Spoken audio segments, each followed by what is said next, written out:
जय माता दी दोस्तों। आज हम देवी महापुराण का तीसरा अध्याय शुरू करने वाले हैं।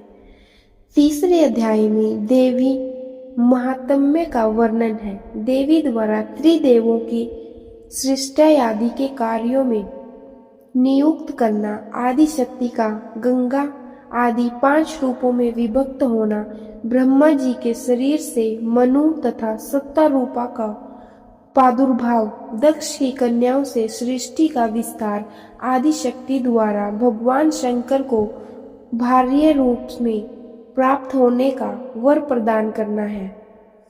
श्री महादेव जी बोले, जो शुद्ध, शाश्वत और मूल प्रकृति स्वरूपिणी जगदम्बा है, वे साक्षात पर ब्रह्मा है और वे ही हमारी देवता भी हैं। जिस प्रकार ये ब्रह्मा, ये विष्णु और स्वयं मैं शिव इस जगत की उत्पत्ति, पालन और संहार के कार्य में नियुक्त हूँ, उसी प्रकार अनेक ब्रह्मांडों में निवास करने वाले करोड़ों प्राणियों के सृजन, पालन और संहार का विधान करने वाली वे महेश्वरी ही है। निराकार रहते हुए वे महादेवी अपनी लीला से देह धारण करती हैं। उन्हीं के द्वारा इस विश्व का सृजन किया जाता है, पालन किया जाता है और अंत में उन्हीं के द्वारा संहार किया जाता है। उनके द्वारा ही यह जगत मोहग्रस्त होता है। प्राचीन काल में वे पूर्णा भगवती ही अपनी लीला से दक्ष की कन्या के रूप में, हिमवान की पुत्री के रूप में तथा अपने अंश से विष्णु भार्या लक्ष्मी के रूप में एवं ब्रह्मा की भार्या सावित्री तथा सरस्वती के रूप में प्रकट हुई। नारद जी बोले, देवेश, यदि आप मुझ पर प्रसन्न हैं और मेरे प्रति आपकी उत्तम प्रीति है, तब नाथ महामते मुझे विस्तार पूर्वक वह सब प्रसंग बताइए जिस प्रकार वे प्रतिरूपा पूर्णा भगवती प्राचीन काल में दक्ष कन्या के रूप में अवतरित हुई और जिस प्रकार भगवान शिव ने उन ब्रह्म स्वरूपिणी को पत्नी के रूप में प्राप्त किया, जिस प्रकार वे हिमालय के घर में पुनः पुत्री होकर उत्पन्न हुई और फिर त्रिनेत्र महादेव ने उन्हें पत्नी के रूप में प्राप्त किया और जिस प्रकार उन्होंने 6 मुखों वाले कार्तिकेय तथा गजानन गणेश इन दोनों महान बलशाली और पराक्रमी पुत्रों को जन्म दिया। श्री महादेव बोले, पहले यह जगत सूर्य, चंद्रमा, तारों, दिन रात, अग्नि, दिशा, शब्द, स्पर्श आदि से तथा अन्य किसी प्रकार के तेज से रहित था। उस समय श्रुति के द्वारा एकमात्र जिनका प्रतिपादन किया जाता है, ब्रह्मा स्वरूपिणी वे भगवती विद्यमान थी। सच्चिदानंद विग्रह वाली वे प्रकृति रूपा भगवती शुद्ध ज्ञान से युक्त, नित्यवाणी से परे, निर्वयव योगियों के द्वारा कठिनता से प्राप्त होने वाली, सर्वत्र व्यापक रहने वाली, उपद्रवों से रहित, नित्यानंद स्वरूपिणी तथा सूक्ष्म और गुरुत्व आदि गुणों से परे है। उन भगवती की सृष्टि करने की इच्छा हुई। उसी समय रूप रहित होते हुए भी स्वरूपिणी उन प्राम्बा ने अपनी इच्छा से शीघ्र ही प्रसन्नता पूर्वक रूप धारण कर लिया। उनका विग्रह निखरे हुए काजल के समान था। विकसित कमल के समान सुंदर मुख था, 4 भुजाएं थी, नेत्र लाल वर्ण के थे, बाल खुले हुए थे और दिशा रूपी वस्त्र से सुशोभित, स्थूल तथा उन्नत स्तनधारिणी ज्योतिर्मयी वे सिंह की पीठ पर विराजमान थी। तदनंतर उन्होंने अपनी इच्छा से अपने राजस, सत्व और तमोगुण के द्वारा शीघ्र ही चैतन्य रहित एक पुरुष की सृष्टि की। सत्व आदि तीनों गुणों से युक्त उस उत्तम पुरुष को देखकर भगवती ने स्वेच्छा से उस पुरुष में सृष्टि करने की अपनी इच्छा का समावेश किया। यह देखकर वह शक्तिमान पुत्र तीनों गुणों के आश्रय से ब्रह्मा, विष्णु और शिव नाम वाले 3 पुरुषों के रूप में प्रकट हो गया। इस पर भी सृष्टि नहीं हो रही है। ऐसा देखकर उन भगवती ने उस पुरुष को जीवात्मा और परमात्मा इन 2 रूपों में विभक्त कर दिया। इसके बाद वे प्रकृति अपनी इच्छा से स्वयं अपने को भी 3 भागों में विभक्त कर माया, विद्या और परमा इन तीनों रूपों में प्रकट हो गई। प्राणियों को विमोहित करने वाली जो शक्ति है वही माया है, और जो संसार को संचालित करने वाली तथा प्राणियों में संबंधन आदि का संचार करने वाली जो शक्ति है वही परमा कही गई। वही तत्व ज्ञानमयी तथा संसार से मुक्ति दिलाने वाली भी है। माया के वशीभूत जीव जब उस परमा शक्ति की उपेक्षा करने लग गया, तब मुने मोहात्मिका उस माया का आश्रय ग्रहण करने वाले वे पुरुष भी विश्व के प्रति आसक्त होने लगे।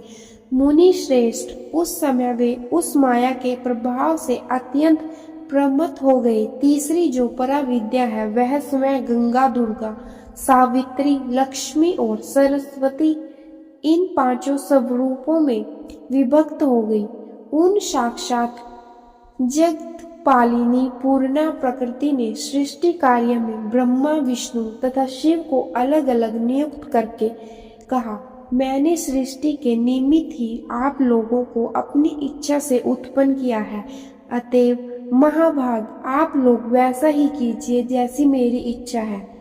ब्रह्मा अनेक प्रकार के विचित्र तथा असंख्य स्थवर और जंगम प्राणियों की निर्बंध भाव से उत्पत्ति करें। विशाल भुजाओं वाले और बलशालियों में श्रेष्ठ विष्णु जगत को क्षुब्ध करने वाले दुष्टों का संहार करते हुए सृष्टि का पालन करें, और अंत में जब मेरी नाश करने की शक्ति होगी तब तमोगुण युक्त शिव संपूर्ण जगत का नाश करेंगे।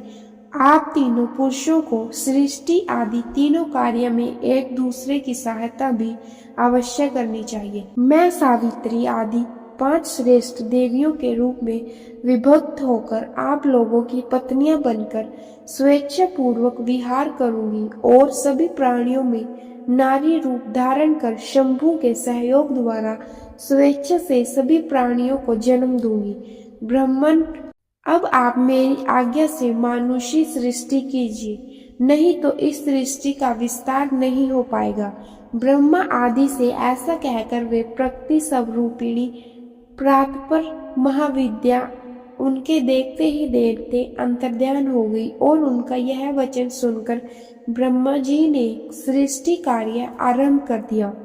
इधर भगवान महेश्वर उन पूर्ण प्रकृति को पत्नी रूप में प्राप्त करने के लिए संयत होकर भक्ति पूर्वक तप के द्वारा आराधना करने लगे।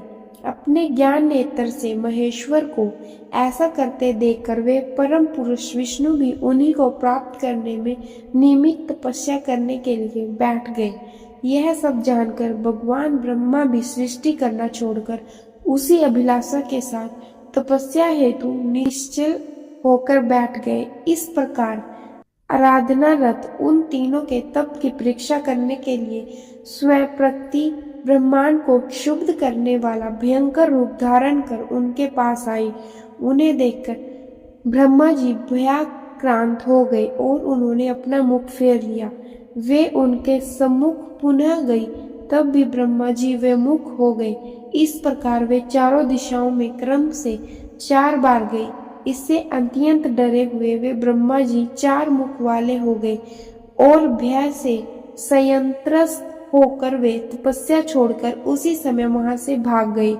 इसके बाद महान भय उत्पन्न करने वाली वे प्रकृति वहां पर शीघ्र पहुंची, जहां परम पुरुष विष्णु एकाग्रचित होकर तप कर रहे थे। उन्हें देखकर 1000 सिर, 1000 नेत्र तथा 1000 पैरों वाले वे विष्णु भी उस समय भयभीत हो गए और तपस्या छोड़कर आंखें बंद किए हुए जल के अंदर प्रविष्ट हो गए।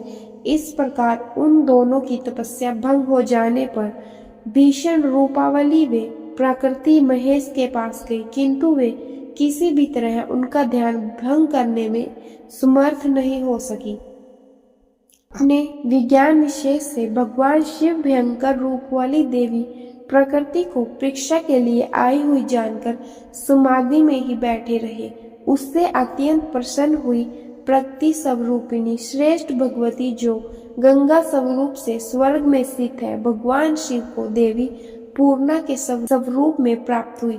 उन्होंने अपनी पूर्व प्रतिज्ञा के अनुसार अपने अंश से सावित्री होकर प्रतिरूप में ब्रह्मा जी को प्राप्त किया। महामते, इसी प्रकार उन्होंने अपने ही अंश से लक्ष्मी होकर विष्णु को प्रतिरूप में प्राप्त किया और अपने ही अंश से सरस्वती के रूप में वे भगवती प्रतिष्ठित हुई।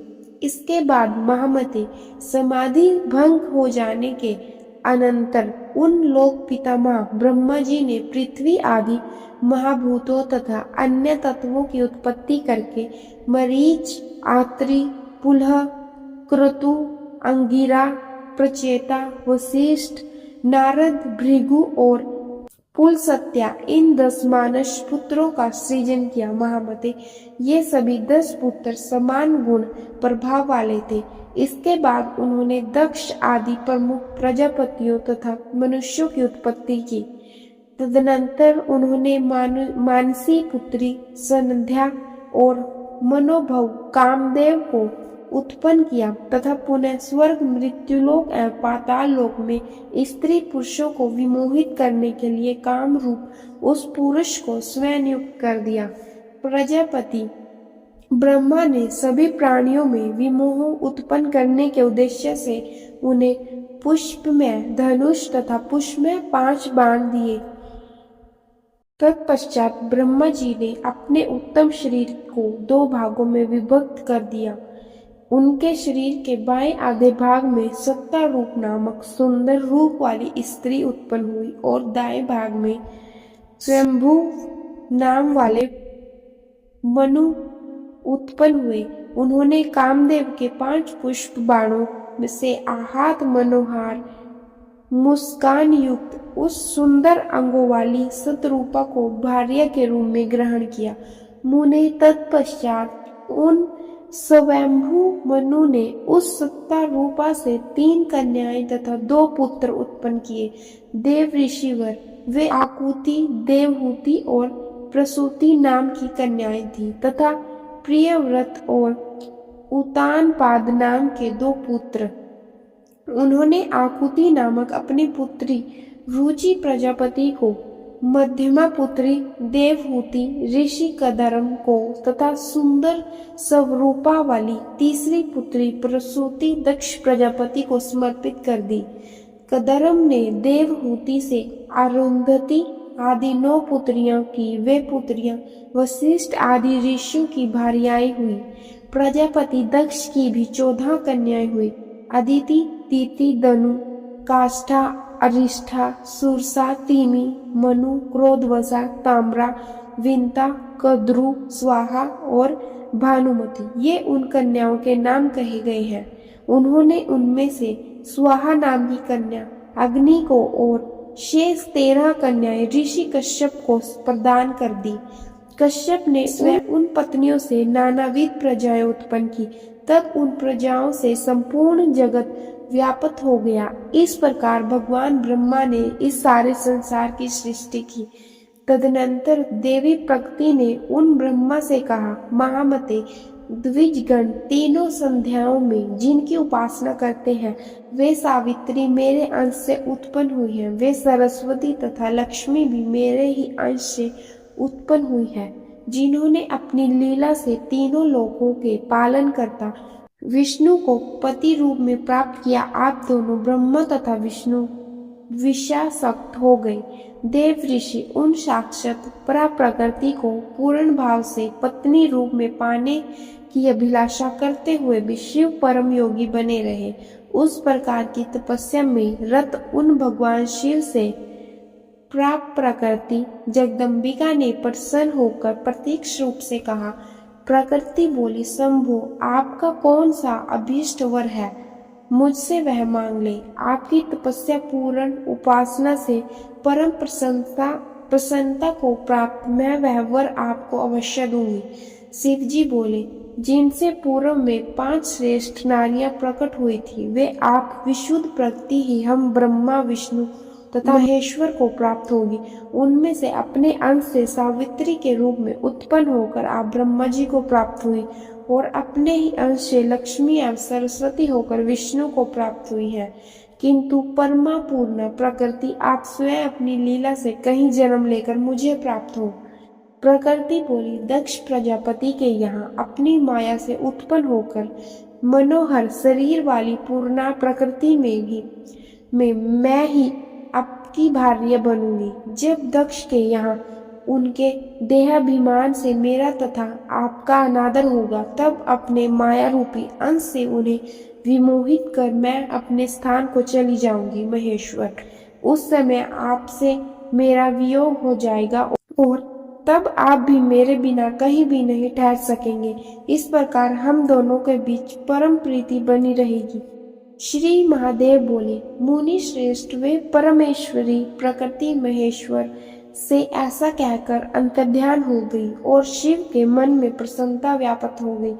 इस प्रकार श्री महाभागवत पुराण के अंतर्गत श्री शिवनारद संवाद में महेश्वर दान वर्णन नामक तीसरा अध्याय पूर्ण हुआ। महादेवी भागवत पुराण का चौथा अध्याय आपको अगले वीडियो में मिलेगा। तब तक आप वीडियो को लाइक और चैनल को सब्सक्राइब कर लें। धन्यवाद। जय माता दी।